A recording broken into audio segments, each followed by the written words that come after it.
5 alasan kamu sulit meredakan kemarahan pada diri sendiri. Amarah tidak menyelesaikan permasalahan, justru akan timbul masalah baru jika kamu menghadapi suatu permasalahan dengan emosi yang meluap-luap. Jangan pernah membuat suatu keputusan ketika sedang marah, karena air yang mendidih tidak bisa digunakan untuk bercermin. Sebagai manusia biasa, kita pasti pernah merasa marah. Sebagai contoh, ketika kita marah karena tidak diperlakukan dengan baik oleh orang lain, atau marah pada diri sendiri karena melakukan suatu kesalahan yang fatal. Walaupun kemarahan adalah hal yang wajar, tetapi harus tetap dikendalikan. Meskipun begitu, tidak semua orang mampu melakukannya, terutama kemarahan pada diri sendiri. Inilah alasan seseorang sulit meredakan kemarahannya. 1. Kamu tidak bisa memaafkan kesalahan yang telah berlalu. Setiap individu pasti pernah berbuat kesalahan. Tidak terkecuali kesalahan yang kamu lakukan pada diri sendiri. Tetapi tahukah kamu, apa yang bikin seseorang susah meredakan kemarahannya sendiri? Salah satunya adalah perilaku tidak bisa memaafkan diri sendiri. Karena kamu menganggap kesalahan yang sudah dilakukan tidak akan pernah terampuni.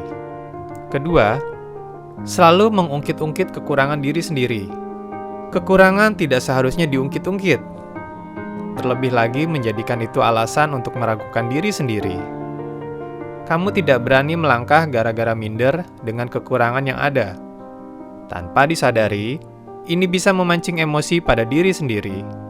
Dan selalu mengungkit kekurangan diri membuat kita kalut dan tidak bisa berpikir jernih. Ketiga, bisa juga karena kamu berekspektasi terlalu tinggi. Setiap orang berhak melambungkan ekspektasinya. Tapi, kamu juga harus paham, ada beberapa hal yang tidak bisa dicapai. Jadi, kamu harus siap-siap jika berhadapan dengan kondisi seperti itu. Ekspektasi yang terlalu tinggi bikin kamu susah meredakan kemarahan pada diri sendiri. Kamu cenderung menyudutkan diri sendiri saat ekspektasi tersebut tidak tercapai, termasuk menganggap kamu lemah dan tidak punya kekuatan apapun. Keempat, kamu menghakimi diri sendiri ketika ada sesuatu yang tidak berjalan lancar. Bagaimana jadinya jika kamu malah menghakimi diri sendiri? Inilah sebab kemarahanmu susah diredakan. Kamu meremehkan diri sendiri secara berlebihan sampai hilang rasa optimis. Tapi apapun itu, kamu harus siap menghadapinya. Kelima, kamu menuntut diri sendiri agar selalu sempurna. Menginginkan kesempurnaan bukan sikap yang keliru. Tapi yang harus diperhatikan, jangan menuntut diri sendiri secara berlebihan. Bagaimanapun juga, ini akan menimbulkan kekecewaan. Hatimu terlanjur sakit dan kecewa ketika pencapaian belum sempurna, dan bahkan kamu tidak mau menerima kenyataan itu. Sudah seharusnya kita bisa mengontrol kemarahan, terutama rasa marah yang ditujukan pada diri sendiri. Emosi yang terkontrol dengan baik membuat seseorang mampu berpikir jernih.